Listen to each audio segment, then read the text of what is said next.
Kegiatannya berlangsung pada Jumat 8 Agustus 2025 ini diikuti seluruh kepala desa dan lurah se-Kabupaten Lampung Selatan. Saresehan ini mengangkat tema penguatan pemahaman hukum bagi kepala desa se-Kabupaten Lampung Selatan dan menghadirkan narasumber Kepala Kejaksaan Tinggi Provinsi Lampung, Danang Suryo Wibowo, bersama Kepala Kejaksaan Negeri Lampung Selatan Suci Wijayanti. Dalam sambutannya, Bupati Lampung Selatan Radityo Egi Pratama menekankan pentingnya integritas, transparansi, dan akuntabilitas dalam pengelolaan anggaran desa. Menurut Egi, anggaran desa jumlahnya besar dan risikonya tinggi. Bupati tidak ingin ada kepala desa yang tersandung masalah hukum karena kurangnya pemahaman. Karena itu, Bupati Lampung Selatan mengajak kepala desa menjadikan desa sebagai zona bebas korupsi, bukan sekadar slogan, tapi komitmen nyata bersama. Kepala desa dan lurah se-Kabupaten Lampung Selatan, rekan-rekan pers yang hadir, serta seluruh hadirin yang saya hormati. Berlayar perahu ke Teluk Semangka, penuh semangat menuju desa. Kajati hadir membawa makna, bersama kepala desa bersatu rasa. Assalamualaikum warahmatullahi wabarakatuh. Salam sejahtera bagi kita semua. Shalom, Om Swastiastu, Namo Buddhaya, salam kebajikan. Tabi pun. Alhamdulillahirabbil alamin. Assalatu wassalamu ala asyrofil anbiya'i wal mursalin wa ala alihi wa sahbihi ajma'in. Allahumma shalli ala sayyidina Muhammad wa ala ali sayyidina Muhammad. Allahumma sholli wa sallim wa barik alaihi. Untuk puji syukur senantiasa kita panjatkan pada Allah Subhanahu wa taala, Tuhan yang Maha Esa, karena atas limpahan rahmat dan karunia-Nya kita semua diberikan kesehatan, kesempatan serta kekuatan untuk mengikuti kegiatan yang penting pada siang hari ini, ulangi pada pagi hari ini, yaitu saresehan penguatan pemahaman hukum bagi kepala desa bersama Kejaksaan Tinggi Provinsi Lampung. Tentu atas nama pemerintah Kabupaten Lampung Selatan, saya mengucapkan selamat datang kepada Kepala Kejaksaan Tinggi Provinsi Lampung beserta jajaran di Kabupaten Lampung Selatan, Bumi Kagom Mufakat, dan tentu hadirnya Kejaksaan Tinggi di Provinsi Lampung di tengah-tengah kita hari ini adalah bentuk nyata bahwa hukum tidak hanya dilakukan dengan pendekatan represif, tetapi juga preventif dan edukatif. Karena kemarin Pak Kajati izin saya melaporkan dan Bu Kajari dapat informasi, wah katanya Pak Bupati ini mau nakutin kepala desa. Supaya nggak salah paham, hari ini tidak ada seperti itu. Hari ini kami berdiskusi dengan pihak kejaksaan bahwa kami perlu melakukan yang namanya edukasi. Kami tidak hanya melakukan tindakan kuratif, tetapi bagaimana kita melakukan preventif pencegahan, yaitu salah satunya melalui tindakan kegiatan seperti pagi hari ini. Jadi mudah-mudahan ini bisa dicermati dan diikuti secara baik, secara matang, sehingga bisa mendapatkan manfaat yang positif juga untuk kita semua. Bapak Ibu serta hadirin yang saya hormati, di Kabupaten Lampung Selatan ini ada 286 desa dan 4 kelurahan, di mana kepala desa dan lurah memiliki peran sentral dalam pembangunan di tingkat paling bawah dan memiliki tanggung jawab yang diemban yang sangat besar, terutama dalam pengelolaan anggaran desa yang jumlahnya tidak sedikit. Namun besarnya anggaran ini juga membawa resiko yang tidak kecil. Kita sering mendengar kabar yang tidak sedap tentang beberapa kepala desa di berbagai daerah yang terjerat masalah hukum karena ketidaksesuaian dalam mengelola anggaran. Mereka tertangkap ataupun ditangkap oleh baik aktif maupun APH karena penggunaan anggaran yang tidak sesuai dengan peruntukannya. Dan ada juga yang tidak sesuai itu bisa jadi fiktif atau diselewengkan untuk kepentingan pribadi. Tentu hal ini tidak ingin terjadi. Saya tidak ingin hal ini terjadi di Lampung Selatan.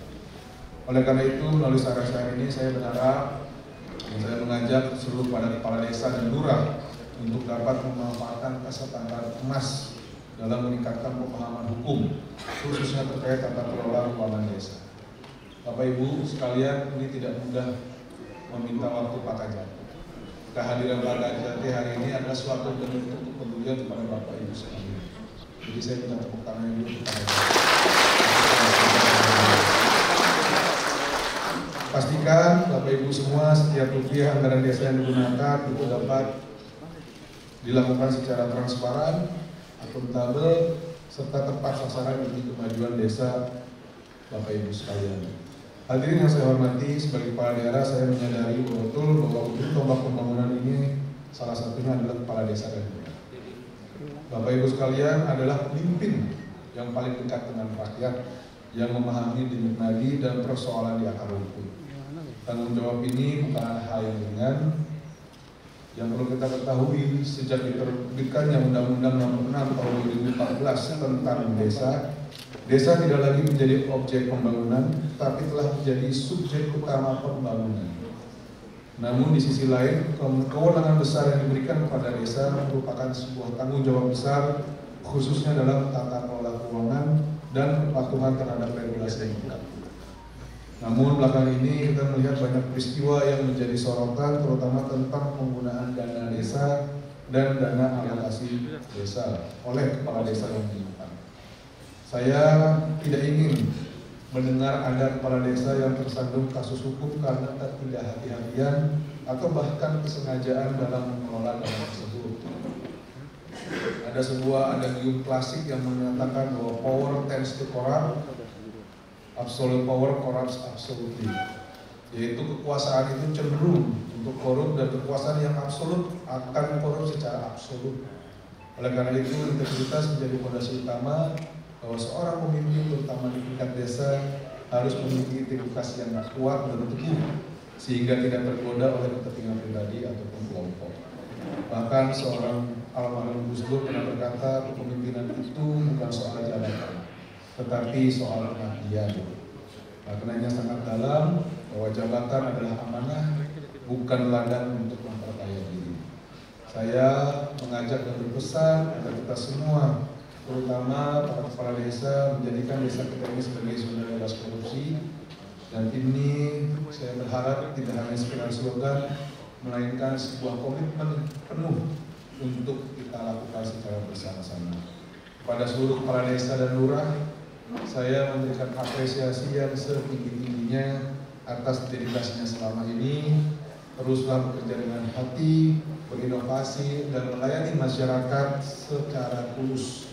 Dan mari kita jadikan Lampung Selatan sebagai contoh nyata bagi kabupaten lain dalam hal tata kelola pemerintahan yang bersih, efektif, dan berintegritas. Pesan saya, kita tidak boleh takut dalam berinovasi dan berkreasi dalam membangun desa, dan pastikan semua dilaksanakan sesuai dengan koridor hukum yang berlaku. Jadikanlah kejaksaan sebagai mitra strategis yang dapat memberikan pendampingan dan masukan, bukan sebagai sosok yang menakutkan bagi Bapak Ibu semua, bahwa kejaksaan hadir hari ini untuk membimbing, bukan untuk menjebloskan. Akhir kata, saya ucapkan terima kasih yang setinggi-tingginya kepada Kepala Kejaksaan Tinggi Provinsi Lampung dan Ibu Mendagri beserta jajaran yang telah berkenan untuk memberikan edukasi pemahaman hukum kepada kami, seluruh kepala desa dan lurah se-Kabupaten Lampung Selatan.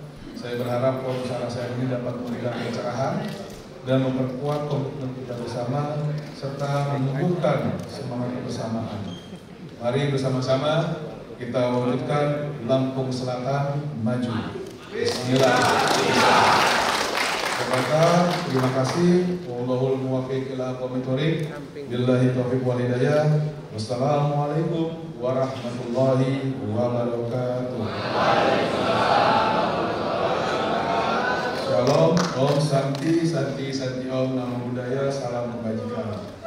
Ikan hiu makan kayu. Bagi Saiful.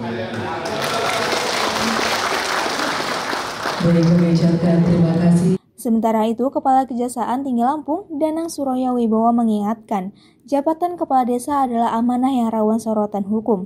Dengan gaya santai namun tegas, Danang mengajak para Kepala Desa untuk memahami aturan pengelolaan anggaran secara benar dan berbasis data. Menurut Danang, jaksa itu seperti dokter. Kalau ada gejala korupsi, jaksa mempunyai banyak metode pengaman. Namun, Danang mengingatkan, jangan sampai jaksa menggunakan pasal 2, pasal 3, atau pasal 4. Dana desa untuk kepentingan pribadi adalah pelanggaran serius. Saresehan ini diharapkan menjadi momentum refleksi, sekaligus penguatan kapasitas bagi para kepala desa dan lurah, demi terwujudnya tata kelola pemerintahan desa yang bersih, transparan, dan berpihak pada rakyat. Selain itu, dengan kegiatan ini pemerintah Kabupaten Lampung Selatan menegaskan komitmennya untuk mencegah penyalahgunaan anggaran desa sejak dini melalui langkah edukatif dan preventif. Tengkulak atau rentenir. Mungkin dengan adanya jaksa jadi lebih takut para rentenirnya. Kita juga dampingi kemudian nanti kurnya, gimana caranya mengajukan kur yang benar supaya bisa lolos dan kemudian disetujui. Sudah permodalannya kita dampingi juga dari mulai tanahnya, kemudian tadi permodalannya, kemudian alatnya, kemudian pendampingan pupuk subsidinya, bibitnya, sampai pencegahan gagal panennya, dan juga sampai distribusi penyerapan ke bulognya. Begitu juga yang Sabta Karya, yang UMKM. Perizinan-perizinannya kemarin ada 100 yang di Bandar Lampung. Rencananya Lampung Tengah ada 500 UMKM, termasuk yang mau ekspor kita dampingi. Izin usahanya, merek, paten kalau perlu sampai di Jakarta, kemudian juga sertifikasi halalnya, sampai dengan marketingnya. Maksud saya apa? Saya bukan putra Lampung, tapi dalam 3 bulan saya bergerak dan berbuat. Itu kalau mau lihat tampang-tampang yang tidak ikhlas itu disuruh panas-panasan. Kemarin kami sudah tanam jagung ya Pak Bupati, tanam jagung 7 hektar ya, 7 hektar katanya Pak Bupati, lanting aja petang 1000 hektar kok. Langsung kata Pak Bupati 1000 Pak, 1000 lebih nanti di Lamsel. Iya Pak Bupati, amin, tepuk tangan dulu. Jadi jaksa sekarang jangan misalnya cuma ke Lampung City atau ke apa, Bumi Kedaton atau apa itu, mall-mallnya. Bukades juga jangan bisanya ke sana doang loh ya. Siapkan saja sunblock yang lebih tebal untuk kemudian kita ke sawah. Kalau bapak-bapaknya kan aman. Saya bukan orang Lampung, tapi saya mau berbuat untuk itu. Karena tadi yang dibilang Pak Bupati namanya jabatan itu amanah, itu memang harus sampai ke sini rasanya. Mengapa? Kemarin waktu di Lamtin saya ngomongnya mau yang nomor 1 saya ke sini itu tadi di video kan ada karena petani adalah pahlawan. Begitu saya disambut dengan anak-anak SD yang ada di situ, maka saya rubah. Mengapa kita kumpul di sini, termasuk saat ini? Iya Pak Bupatinya, Kajatinya, sekolahnya sudah sampai Groningen. Sampai aja mungkin belum tahu Groningen itu di mana. Groningen itu 5 jam, saya sekolah di Belanda, dari Amsterdam itu naik kereta itu 5 jam. Puncuknya dekat Swedia di sana. Kalau Pak Bupati di London, levelnya beda sudah jauh. Kalau saya itu sekolahnya berarti di Lamsem masih masuk lagi. Kalau beliau di Milannya berarti London bro, London. Nah saya cuma Groningen 5 jam dari Amsterdam itu. Iya kami sudah bisa sekolah sampai sana. Tadi yang difoto dan di video anak-anak kita. Bapak Ibu sekalian, bersyukur. Saya ke staf-staf saya, ke anggota saya, ke anak-anak saya, apalagi yang jaksa dan calon jaksa. Lu nggak bersyukur, lalu yang kedua bersyukur, dan kemudian yang ketiga bersyukur, kamu mau apa lagi? Sudah jadi kepala desa dengan segala perjuangannya, status sosial pasti lebih tinggi, paling nggak ada hal-hal penghargaan, kemudian juga aktualisasi atas jabatan ibu bapak sekalian yang bisa bapak ibu lakukan sebagai warisan legacy, warisan bukan begitu ya, legacy, tinggalan yang baik. Anak-anak kita yang di video tadi, burung karuan, belum tentu loh bisa jadi kades semuanya. Belum tentu. Jadi kalau kita sudah pada level ini saja tidak bersyukur, nikmat apa yang kau rasakan? Pokoknya jadi kadis, sudah jadi sekda, sudah jadi bupati, kajari, sampai ke kajadi. Nikmat apa lagi yang kau rasakan? Coba tampilkan yang 5 tidak ada. Coba, mana 5 tidak ada ditampilkan.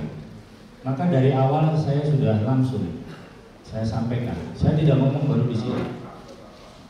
Saya ngomong sudah ada di Ringsewu, kemarin di Bandar Lampung, Lampung Timur, Bupati mana lagi? Wai Kanan saya sudah ketemu. 5 yang tidak akan ada di Kejati. Nah, ini kalau kejadiannya begini, kejadiannya sampai nggak begini, wah repot ini. Repot ini kalau kejadiannya nggak sampai begini. Apalagi jaksa-jaksa dan anak buahnya di sini.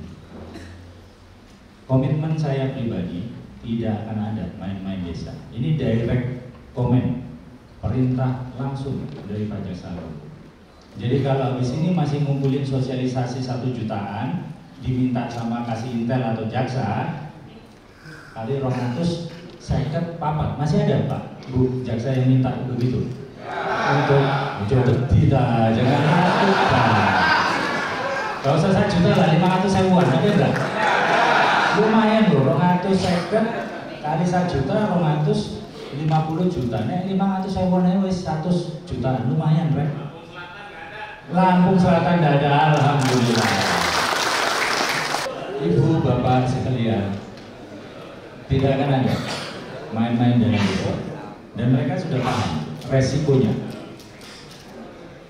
Apalagi di masa saya ini, tidak pakai hitungan lama, sudah saya tarik, buang. Dulu kalau saya prosesnya ke UAS, hukuman, sampai ke pidana, walau-walau. Dan begitu. Dan saya pastikan saya tidak akan atur-atur proyek. Monggo, semua kepala dinas di sini sampai ke Pak Sekda, Pak Bupati, tidak akan yang namanya Kajati minta proyek di Langsel dan di seluruh Lampung, tidak akan. Nah kalau Kajatinya saja begitu, yo pikiran diri Kajari dan kemudian staf-stafnya. Itu saja. Ojo top-top di sini, ini awakmu tak bombong di sini. Kamu tak bombong, kamu tak tahu ya. Tidak ada jatah-jatah Kajati. Saya pastikan pulang dari sini Pak Bupati tidak ada amplop-amplopan. SPPD-nya saya sudah enggak SPPD ya. Enggak ada, saya juga tidak ada SPPD bayar TWR. Tidak ada jatah-jatahan. Bupati manapun, wali kota, enggak. Sampai detik ini dan bismillah seterusnya, saya tidak akan terima amplop-amplopan dari pejabat-pejabat di Provinsi Lampung. Tidak ada setoran-setoran pengusaha. Ngerti kan? Nanti ini, oh ini bukan musyawarah ya. Saya sudah mau tembak aja. Ini kan konconya yang punya Marriott ini kan, bukan ya? Enggak masuk sini ya, Marriott enggak masuk sini. Iya. Oh belum. Wah, gawat ini statement jangan direkam dulu. Kemudian banyak pengusaha-pengusaha. Kita sama-sama tahu di Waikanan, di Tuba, di Tubaba, sampai Mesuji sana sekalipun, di Lamber. Saya komit, tidak akan saya terima setoran. Koncoan oke saja. Kita butuh CSR-nya, kita butuh apa? Tapi saya komit, tidak akan untuk pribadi saya. Dan tidak ada jual beli perkara, merekayasa dan lain sebagainya. Maka efeknya apa? Efeknya berangkat dari yang sudah saya bilang tadi, bersyukur, bersyukur, dan bersyukur. Kalau Kajatinya saja sudah begini, Kajarinya akan seperti apa, kemudian pegawai-pegawai anak-anak saya seperti apa, ya kepala desanya piye? Derek nopo mboten? Aku kok koyo kampanye ini. Ini daerah ada pembotan. Sekarang tak jadi yang namanya hukum, tak kandani yang namanya hukum. Ibu, bapak sekalian, dunia sekarang ini sudah makin terbuka. Ini yang namanya bapak ibu sekarang ngerekam saya kayak begini. 1 detik kemudian jenengan upload sampai kirim sampai ke pucuk. Kalau misalnya ada kampung atau kepala desa di bulan saja sudah bisa nyampe. Ini hebatnya sekarang. Oke, jadi dunia sudah sedemikian cepat dan terbukanya informasi ini. Tak jadi yang namanya hukum. Hukum itu adalah ilmu masuknya ranah sosial, bukan ranah IPA kalau kita SMA dulu misalnya. Karena sudah Bapak lakukan itu ya, Bapak di sini Pak yang diharapkan kepada seluruh kepala desa kabupaten dalam rangka membantu dan berbupatikan. Baik, terima kasih pada hari ini Kejaksaan Tinggi Lampung bersama Kabupaten Lampung Selatan, Pak Bupati dan Kajari Lampung Selatan bersama-sama bersinergi kita bersama di depan seluruh kepala desa di Kabupaten Lampung Selatan untuk menyamakan semangat, menyamakan visi dan misi sama-sama kita membangun daerah kita, Lampung Selatan. Bagaimana caranya? Salah satunya adalah dalam bentuk edukasi hukum seperti ini. Kita sama-sama berkomunikasi dengan baik, sama-sama menggali ilmu lebih dalam, bertukar informasi sehingga berbagai masalah, berbagai kendala, berbagai tantangan yang ada di daerah, khususnya di kepala desa dapat terekam, dapat terrecord oleh kita dan dicarikan solusi-solusinya yang terbaik untuk kita semua demi kemajuan Kabupaten Lampung Selatan. Itu lagi Pak ya, ini kan memorandum understanding pada kepala bupati sendiri kan sudah dilakukan Pak ya, memorandum understanding itu. Tapi kalau dihadapi di lapangan, masih kelihatan kan kenyataan antara kepala desa. Apa yang akan kita lakukan Pak? Tentunya ada sebuah proses-proses, baik itu dalam bentuk pembinaan, baik itu kemudian dalam bentuk verifikasi, sampai juga ke penegakan hukum. Tadi sudah kami jelaskan secara rinci bagaimana pendekatan-pendekatan hukum itu dilakukan. Ada ndak niat jahatnya, ada ndak unsur-unsur yang terpenuhi dan sebagainya macamnya. Karena kita menyadari banyak hal yang mungkin di lapangan terjadi. Nah, untuk itu para kades harus aktif, harus mau capek, harus mau komunikasi dan konsultasi. Supaya apa? Supaya berbagai hal itu bisa kita selesaikan secara bersama, Pak Bupati bisa menangkap masalahnya dan mencari solusinya. Begitu juga bergandengan tangan dengan Kajari di Lampung Selatan. Izin Pak Bupati merupakan sendiri gimana setelah dilakukan cara-cara pada Kajari kita itu? Ya, ini merupakan bagian dari tindakan preventif kita, pencegahan terhadap nanti mungkin adanya polisi penegak hukum setiap desa yang ada di Lampung Selatan. Dan tadi luar biasa materi yang disampaikan Pak Kajari, kami juga sangat berterima kasih dan harapannya ke depan ini bisa menjadi pembelajaran yang berharga yang bisa diterapkan di desa yang ada di Kabupaten Lampung Selatan. Ya, terima kasih. Terima kasih Pak ya. Dari Lampung Selatan, Tim Liputan Mitra TV melaporkan.